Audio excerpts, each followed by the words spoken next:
से आप सबको सलाम और जितने भी फजल टीवी देख रहे हैं उन सब की सलामती चाहता हूँ। मेरा तल्लक जरावाला के गांव से है और मैं church of Pentecost theological college में बाइबल सेमिनरी भी कर रहा हूँ और मैं खुदा के खादम पास्टर इमरान फजल साहब और सिस्टर महविश का और उनकी टीम का तहे दिल से शुक्रगुजार हूँ कि जिन्होंने मुझे ये मौका दिया कि मैं फजल टीवी की तरफ से खुदावंद के कलाम को शेयर कर सकूँ। सो आज हम खुदावंद के कलाम मुक़द्दस में से सीखेंगे कि कौन है जो खुदा की पनाह में रह सकता है और खुदा किन की हिफाजत करता है। सो इसके लिए खुदावंद के कलाम मुक़द्दस में से हम ज़बूर 91 और उसकी पहली आयत से खुदावंद के कलाम मुक़द्दस की तिलावत करेंगे।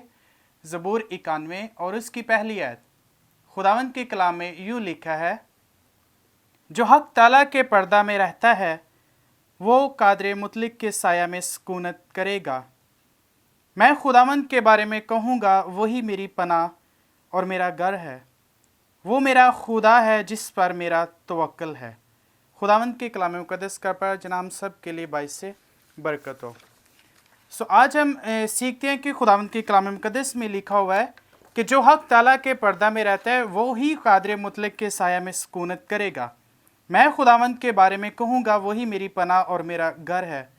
वो मेरा खुदा है जिस पर मेरा तवक्ल है। हम देखते हैं कि यहाँ पर लिखे कि जो हक ताला के पर्दा में रहता है, यानी वो इंसान जिसको किसी जगह पर रहने की आदत है, वो इंसान जो कंटिन्यू किसी जगह पर रहना चाहता है, वही खुदा कहता है कि वो मेरी पनाह गाह में है। इसका मतलब जो खुदावंद के पर्दा के पीछे नहीं रहता वो खुदा की पनाह में भी नहीं रहता। हम देखते हैं कि जब खुदा ने मूसा को खैमा इज्तिमा बनाने का हुक्म दिया तो उसकी तीन बुनियादी हिस्से थे। पहले सहन था, फिर पाक मकाम और फिर पाक तरीन मकाम था जहाँ पर खुदा मूसा से मुलाकात करता था। ये वो मकाम था जहाँ पर खुदा मूसा से मुलाकात करता था और जब कोई इस पर्दा के पीछे चला जाता था वो फिर कह सकता था कि मैं खुदा की पनाह में हूँ। अब इस पर्दा के पीछे, इस पाक तरीन मकाम के पीछे जाने के लिए एक अमल से गुजरना पड़ता था। हम देखते हैं कि सबसे पहले एक दरवाज़ा आता था और जो कि शख्स इस दरवाजे में से गुजरता, फिर उसके बाद पित्तल का हौज आता था जहाँ पर वो अपने आप को धोता था और फिर इसके बाद कुर्बान गाह थी जहाँ पर वो कुर्बानी गुजराता था और फिर इसके बाद नज़र की रोटियाँ थी जहाँ पर शमशदान की हुजूरी में से गुजर कर वो फिर पाक तरीन मकाम में चला जाता। फिर जब वो वहाँ पर चला जाता वो फिर कह सकता था कि मैं खुदा की हुजूरी में हूँ, मैं खुदा की पनाह में हूँ। अब जो इंसान इस अमल से नहीं गुजरता था तो कलाम मुक़द्दस में लिखा है कि सरदार का हंस साल में एक बार ही जाता था और अगर उसकी ज़िंदगी में कोई गुनाह होता तो वहाँ पर ही मर जाता था। लेकिन जो इस अमल से गुजर जाता था वो फिर जहाँ पर खुदा मूसा से मुलाकात करता था वो फिर कह सकता था कि मैं खुदा की पनाह में हूँ। अब हम देखते हैं कि ये तो एक पुराने अहदनामे का तरीक़ाकार था कि किस तरह से कोई पाक तरीन मकाम में जा सकता है। लेकिन नए अहद के दौर में हम देखते हैं कि यीशु मसीह ने कहा, दरवाज़ा मैं हूँ, मेरे वसीले के बगैर कोई भी बाप के पास नहीं जा सकता। यानी यीशु मसीह ने कहा कि दरवाज़ा मैं हूँ। अब दरवाज़ा यीशु मसीह है। जो इंसान यीशु मसीह को कबूल कर लेता है वो ही उस मकाम तक जा सकता है और जो यीशु मसीह को कबूल नहीं करता वो वहाँ तक नहीं जा सकता। फिर इसके बाद हम देखते हैं कि वहाँ पर था पित्तल का हौज जिसमें वो अपने आप को धोते थे। लेकिन अब नए अहद के दौर में यीशु मसीह ने अपने खून से हमको पाको साफ कर दिया है और फिर हम देखते हैं कि वहाँ पर कुर्बान गाह थी। लेकिन अब हमें किसी कुर्बानी की ज़रूरत नहीं है। अब हमें सिर्फ अपनी जिस्मानी ख्वाहिशातों को कुर्बान करना है। सबसे पहले हमने यीशु मसीह को कबूल करना है, फिर उसके खून को अपने ऊपर लेना है और फिर हमने अपनी जिस्मानी ख्वाहिशातों को कुर्बान करना है और फिर इसके बाद नज़र की रोटियाँ जो कि अशाए रबानी की नुमाइंदगी करती है, फिर हमने वो उसमें शामिल होना है, रूह कुद्दस की रहनुमाई में चलते रहना है। फिर हम भी कह सकेंगे कि मैं खुदा की पनाह गाह में पहुंच गया हूं। ये तब होगा जब हम यीशु मसीह को कबूल करेंगे, फिर उसके खून को अपने ऊपर लेंगे और फिर रूह कुद्दस की मर्जी में चलते रहेंगे और वही फिर हक ताला के पर्दा में जा सकता है इंसान। जो यीशु मसीह को कबूल करता है, उसके खून को अपने ऊपर लेता है, अपनी जिस्मानी ख्वाहिशातों को कुर्बान करता है, उसके हुक्मों पर अमल करता है। खुदा में यीशु मसीह ने कहा था कि अगर तू मेरी हुक्मों पर अमल करोगे तो तभी तुम मेरे शागिर्द ठहरोगे। और फिर हम भी कह सकेंगे कि मैं खुदा की पनाहगाह में पहुंच गया हूं, मुझे किसी भी वबा का डर नहीं है। हम देखते हैं कि नए अहदनामे के दौर में यीशु मसीह के पास एक शख्स आता है। यूहन्ना की इंजील और उसका 3 बाब और उसकी 3 आयत में लिखा है, यीशु ने जवाब में उससे कहा, मैं तुझसे सच कहता हूं कि जब तक कोई नए सिरे से पैदा ना हो वो खुदा की बादशाही को देख नहीं सकता। नए अहद के दौर में जो शख्स नए सिरे से पैदा होता है वही कादरे मुतलक के साया में सुकूनत करेगा। अब निकोदेमुस यीशु मसीह के पास आता है, उससे सवाल करता है कि खुदावन यीशु मसीह मैं कैसे बादशाही में जा सकता हूँ। यीशु से कहते हैं कि तुझे नए सिरे से पैदा होना ज़रूर है, और जो नए सिरे से पैदा नहीं होता वो खुदा की बादशाही में देख नहीं सकता, वो खुदा की पनाहगाह में नहीं जा सकता, वो हक ताला के पर्दा में नहीं जा सकता। उसके लिए ज़रूरी है कि उसे नए सिरे से पैदा होना लाजम है। अब यीशु मसीह ने नए सिरे से पैदा होने के लिए 2 बातें बताई। हम देखते हैं कि खुदावंद के कलाम मुकद्दस में से मरकस की इंजील और उसका 1 बाब और उसकी 15 आयत में लिखा है, यीशु मसीह ने कहा कि वक़्त पूरा हो गया है और खुदा की बादशाही नज़दीक आ गई है, तौबा करो और खुशखबरी पर ईमान लाओ। हम देखते हैं कि खुदा में यीशु मसीह ने नए सिरे से पैदा होने के लिए 2 बातें बताई। नंबर 1 पे तौबा करो। अब हम देखते हैं कि तौबा की तालीम दुनिया के सारे मज़हबी देते हैं कि आप तौबा कर लो। बहुत से इंसान जो है वो तौबा करते हैं लेकिन वो उस पर कायम नहीं रहते। तौबा वो होती है जो सच्चे दिल से की जाती है, और यीशु मसीह सच्ची तौबा चाहते हैं। और तौबा आपका अपना इजहार होता है, आप खुदा से खुद से माफ़ी मांगते हो कि खुदावंद मैंने ये गुनाह किए हैं। लेकिन बहुत से लोग हैं जब तौबा करते हैं तो जब खुदा के खादम उन्हें कहते हैं कि आप तौबा करो, तो वो बहुत से लोग ऐसे हैं जो खुदा के खादम के अल्फाजों को कॉपी करते जाते हैं। यानी जब तौबा के लिए उन्हें खड़ा किया जाता है तो खुदा के खादम कहते हैं और वो वही कॉपी किए जाते हैं। अब सोचने की बात यह है कि खुदा के खादम को क्या पता कि आपने कौन कौन से गुनाह किए। ये तो आपकी अपनी ज़िंदगी का अमल है। आप खुद से मांगे, आप खुद से माफ़ी मांगे, आप कहें कि खुदा मेरी ज़िंदगी में ये गुनाह है तो मुझे माफ़ कर। जिस तरह मुसरफ बेटे को जब पता चला कि मैंने गुनाह कर लिया है तो उसने खुद से माफ़ी मांगी। इसी तरह हमें चाहिए कि जब हम तौबा करते हैं तो खुद से खुदा से माफ़ी मांगे, खुदा से कहें कि खुदा मैंने ये गुनाह किए हैं, और सच्ची तौबा करें। फ़िरौन जैसी तौबा ना करें, बल्कि अगर तौबा करनी है तो सच्ची तौबा करें। आप जिस गुनाह को छोड़ रहे हैं दोबारा उसकी तरफ वापस ना जाएं। फिर खुदावंद कहता है कि तू मेरी पनाहगाह में आ सकता है। और दूसरी चीज़ यीशु मसीह ने यहाँ पर जो सिखाई कि खुशखबरी पर भी ईमान लाना तुझे ज़रूर है। हम देखते हैं कि तौबा की तालीम तो हर मज़हब ही देता है, लेकिन खुशखबरी पर यीशु मसीह ने साथ में कहा कि नंबर 1 पे तूने तौबा करनी है, लेकिन इसके साथ तूने खुशखबरी पर भी ईमान लाना है।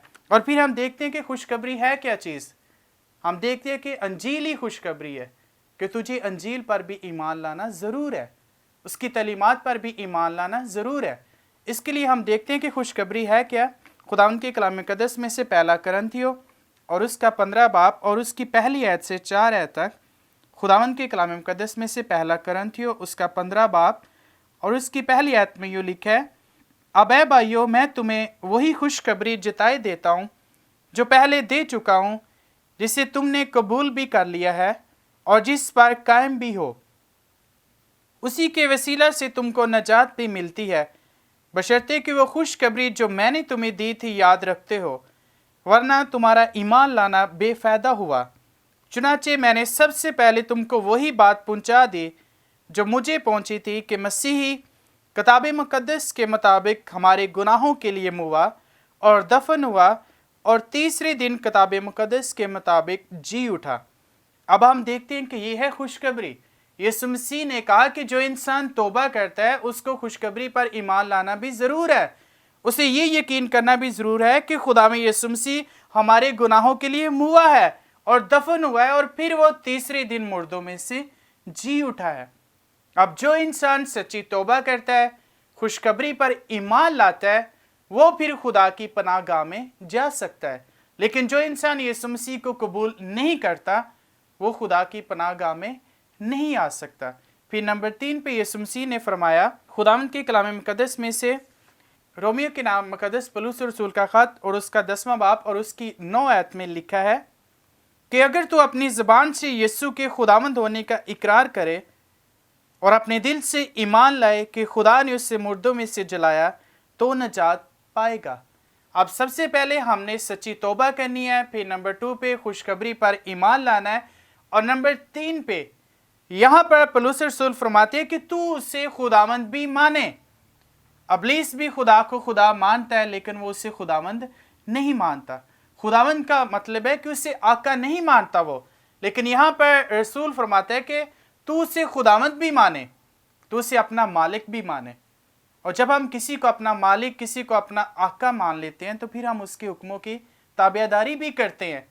इसलिए ज़रूरी है कि सच्ची तौबा की जाए, खुशखबरी पर ईमान लाया जाए और उससे खुदावंद भी माना जाए। जब हम उसके हुक्मों की ताबेदारी करेंगे, जब उसके साथ कंटिन्यू चलते रहेंगे, फिर हम कह सकेंगे कि मैं खुदा की पनाहगाह में आ गया हूँ। लेकिन अगर हम उसके हुक्मों पर अमल ही नहीं करते, हम देखते हैं कि बहुत से लोग हैं जो मालिक की ताबेदारी नहीं करते तो उनके मालिक उसको निकाल देते हैं। इसलिए ज़रूरी है कि जब हम खुदावंद को कबूल कर लेते हैं तो उसके हुक्मों की ताबेदारी भी करें। फिर खुदावंद का आपके साथ एक वादा है, यूहन्ना की इंजील और उसका 1 बाब और उसकी 12 आयत में लिखा है, जितनों ने उसे कबूल किया उसने उन्हें खुदा के फर्जंद बनने का हक बख्शा, यानी उन्हें जो उसके नाम पर ईमान लाते हैं। यानी जब आप खुदा यीशु मसीह को कबूल कर लेते हैं, खुशखबरी पर ईमान लाते हैं, उसे मालिक मान लेते हैं, तो फिर खुदावंद का आपके साथ वादा है कि वो आपको अपने बेटे बेटियां बना लेता है। और जब आप उसके बेटे बेटियां बन जाते हैं फिर आप भी कहेंगे कि मैं खुदावंद के घर में हमेशा सुकूनत करूँगा, मैं अपने बाप के घर में हमेशा सुकूनत करूँगा। फिर खुदा अपने बच्चों की खुद हिफाजत करता है।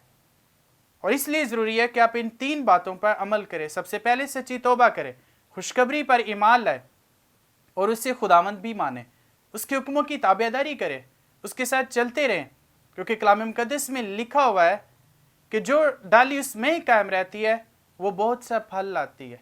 हमारी ज़िंदगी से खुदा यीशु मसीह के फल नज़र आने चाहिए, फिर ही हम भी कह सकेंगे कि मैं खुदा की पनाहगाह में आ गया हूँ। मेरा खुदा जो है वो मेरी हिफाजत करता है, वही जो है वो मुझे बचाता है। लेकिन अगर हमारी प्रैक्टिकली लाइफ से खुदावंद का जलाल ज़ाहिर नहीं होता तो फिर ये सच्ची तौबा नहीं है। हमें चाहिए कि हम खुदा यीशु मसीह की ताबेदारी करें, अमली ज़िंदगी में भी उसके हुक्मों पर की पैरवी करें, ताकि हमारे किरदार से लोग जाने कि हम मसीह के शागिर्द हैं। सो खुदावंद इस कलाम के वसीला से हम सबको बरकत दे। आइए हम अपनी आंखों बंद करते हैं और हम खुदावंद के दुआ करते हैं। खुदावंद तू जो अजीम है और तू जो कल और आज बल्कि अब तक यकसा है, ए खुदावंद तेरे कलाम मुकद्दस में लिखा हुआ है कि जो हक ताला के पर्दा में रहता है वही कादर मुतलक के साया में सुकूनत करेगा। ए खुदावंद तौफीक और फजल हमको दे के जब हम तुझको कबूल कर लेते हैं तो तेरी ताबेदारी में हमेशा चलते रहे। ए खुदावंद मैं पास्टर इमरान फजल साहब के लिए, सिस्टर महविश के लिए और फजल टीवी की सारी टीम के लिए तेरे हुजूर बरकत चाहता हूँ। खुदावंद तो इनको और भी बरकत दे ताकि ये तेरे कलाम को इस तरह पूरी दुनिया में फैलाने वाले बने। और ए खुदावंद जितने लोगों ने आज फजल टीवी की वसासत से खुदावंद तेरे कलाम को सुना है, उनके हुजूर तेरी बरकत को चाहते हैं। खुदावंद तो उनको भी बरकत देना ताकि वो तेरी ताबेदारी करते रहे और हम सबको फजल और तौफीक दे कि हम हमेशा तुझ में कायम रहे, क्योंकि अगर जो डाली तुझ में कायम रहती है वो बहुत सा फल लाती है। फिर ही हम भी कह सकेंगे खुदावंद हमारी पनाहगाह है, वही हमारी नजात गाह है। सो खुदावंद तो हम सबको बरकत देना। ये सब कुछ आप ही के पवित्र और पाक नाम से मांगते हैं, आमीन।